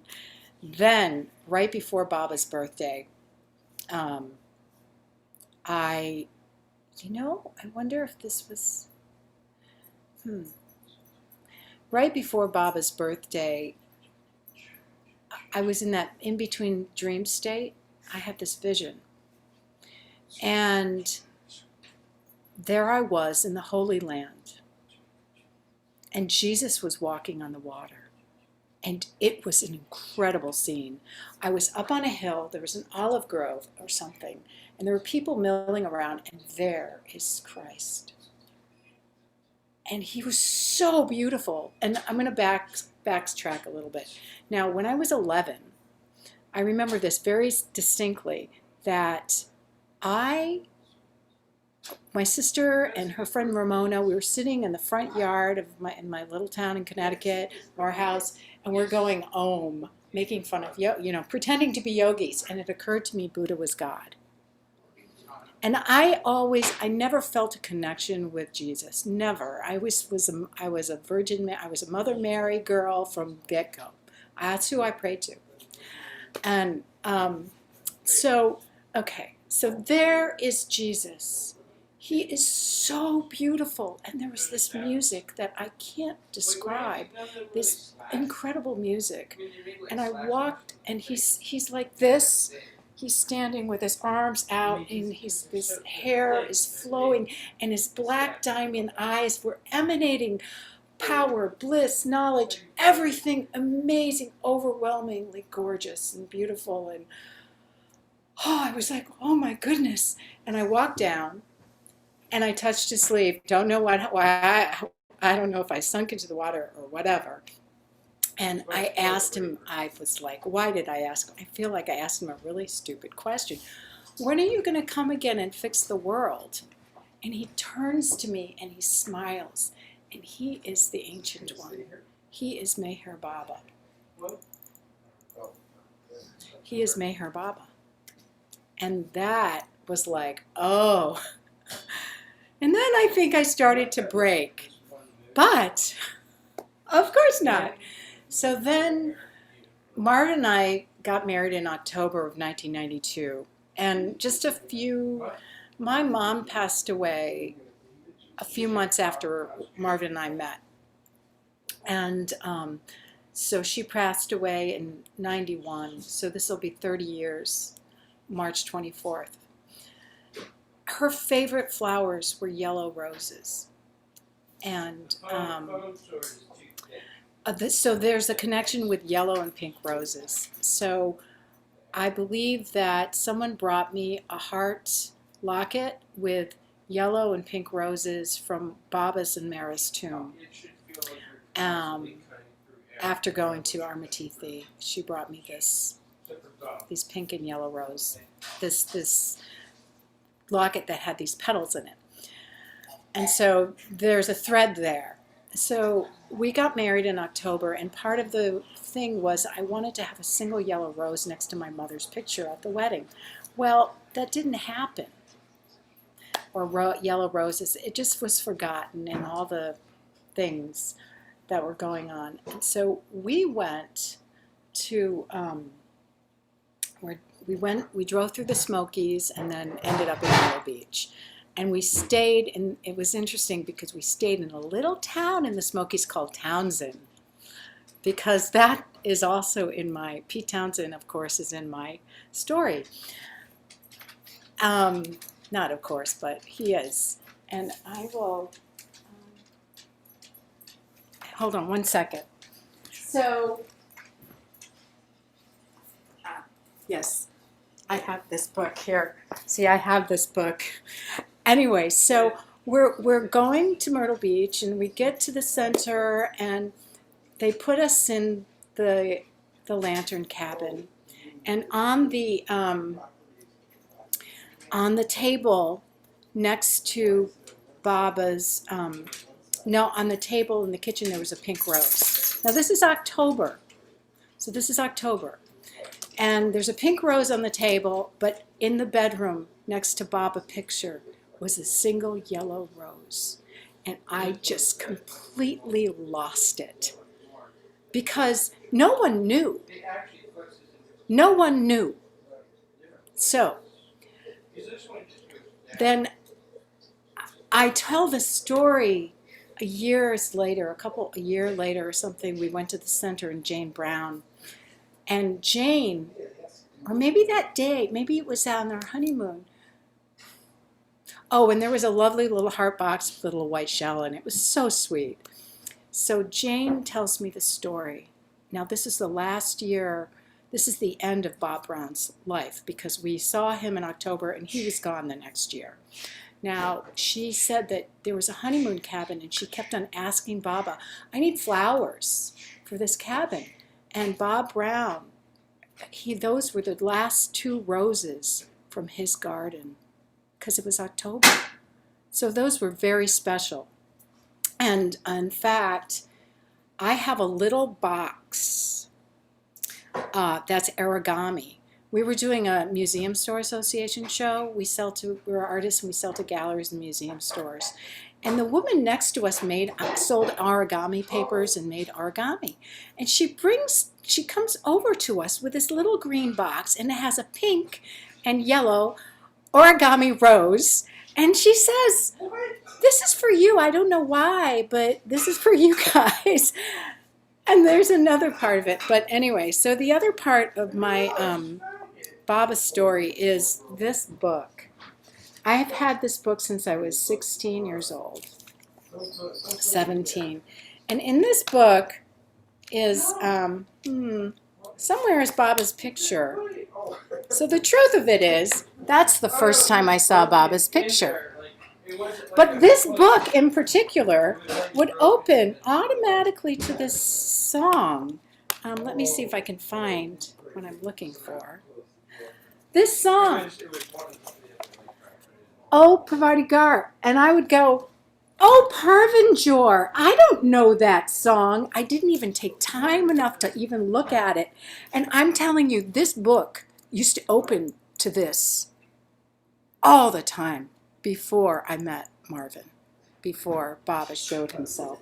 So, you know, that is very funny, but there's a deeper thing. I don't know if I should share this. So this is on record. Can you turn the recording off?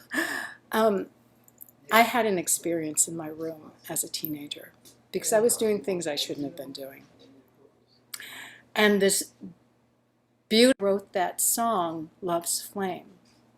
You knew me, I didn't know you. You found me, I was looking the other way. When I finally saw you, I dropped my guard. Now love's flame burns in my heart. So that in a nutshell is my Baba story. And then I'll just add the sweet, sweet story about, so when I went to India in 94, or was it 95, excuse me, you know, Erich always would ask, how did you come to Baba? How did you come to be here? And I kind of I was talking about Baba coming to me in dreams, and Erich said, you know, you are so fortunate. I don't see him anymore. And look at you, you've got to see him. And that just was so lovely and so sweet and so, you know, and Meru, you know, of course she said, Baba, you will see them coming like beads on the string, my lovers, my children, and here I am. Yeah, and yeah. And then Erich, yeah. Oh, I could go on, I'm sorry. Erich. No. You want to complete it, please? Mary Years later, last time. Mary used to say that if you dream of Baba, this is from Mara, it's not a dream. It's not a dream. Mara. Yeah. Baba's Mara, yeah. So I take it, yeah. So Erich was asking me in 1999 when I was there, that trip. And I think he asked me in 97 when Marvin and I went together. He would, you know, he would grab me and you'd go and he would greet up all of us. We'd line up and he would grab me by the shoulders and he'd say, who is this girl? And I would get all blushed and flushed and go, I'm Michelle, I'm this, I answered. And one day I answered, I'm his. And he slaps me on the back and he says, shakes me and he says, yes. And he never asked again. Jai Baba. So here I am. Jai Meher Baba. That's so beautiful. Struggling to stay at his feet. Beautiful, beautiful. Jai Baba. All right, so we are coming close to the next program, so we will move towards. Sorry, Tina, was your hand up since early, or would you? Yeah, I have wanted to share anecdote. I'll sure. Brief. So, one time I was in Baba's bedroom at the Meher Center, and I don't know if you have ever been there, Roshni, but it's a very holy place, and people are, you know, very reverential. No one speaks. It's like they're praying, they're meditating, and they have little folding chairs set up where you can sit. And so there is one big green armchair. It has a yellow rope on it in the shape of a heart, meaning don't sit there. And it has a sign in front of it saying, don't lean against this chair. So I guess maybe Baba sat in that chair. And it's fragile. So one time I was in there and Theus was in there. For those of you who know Theus, he's, I don't know where he's from, but he's kind of very Must-like, and he's disabled. And anyway, he got in there and he was sitting in this one particular folding chair. And this guy comes in and he goes right over to the green armchair with the sign and the rope on it, and he sits in it. And Theus, it was like smoke was coming out of his ears. He starts screaming at the guy, don't sit on that chair. And the guy said, well, it said don't lean against it. It didn't say don't sit on it. He said, what do you think's a yellow rope I think that if Theus had not been disabled, he would have come to blows with this guy. He's like, get out of that chair right now, get out of that chair, get out, get out, get out. Everybody was looking, because you have to imagine it's a very, very holy atmosphere in there. So this guy gets out of the chair. And he goes and he finally, Theus got him out of the chair, and he goes and he sits in a folding chair, and then he's like vibrating and twitching. I thought, there's something about that chair, and when Theus leaves, I'm going to sit in it. Of course I didn't. So then I go into this other room, and Baba had, there's a day bed. I think it's called the treasure room, and you can sit on it because, and a lot of people want to sit on it because Baba had slept on that bed.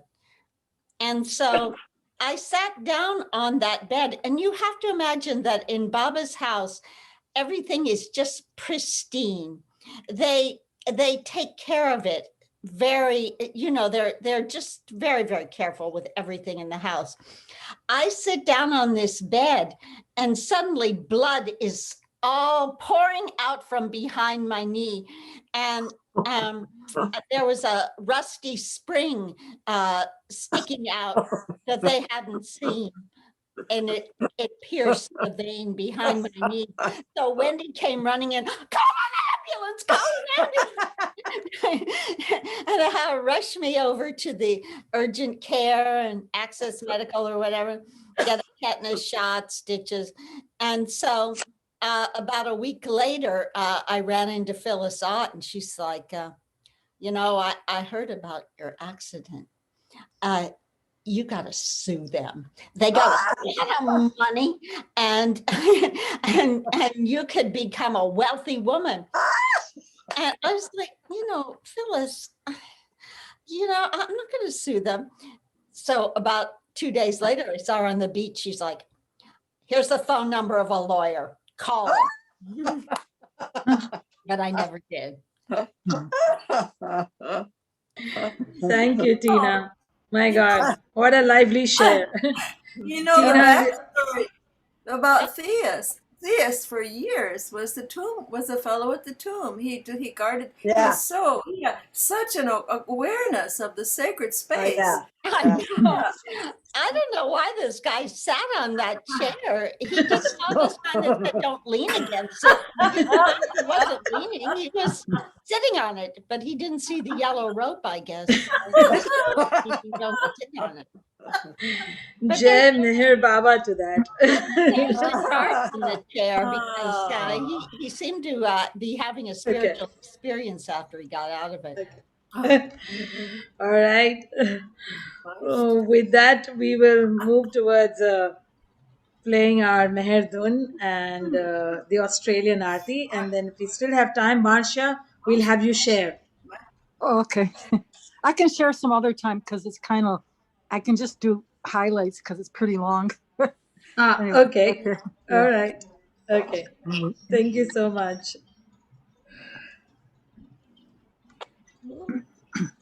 That happens. We had so much of empty time, me asking, please share, please share. I just rolled out of bed and I had No, not with you. I'm saying Baba's humor, so much of time, and then we have so much of lovely sharing and we don't want to stop. All right, Jai Baba to that. Oh.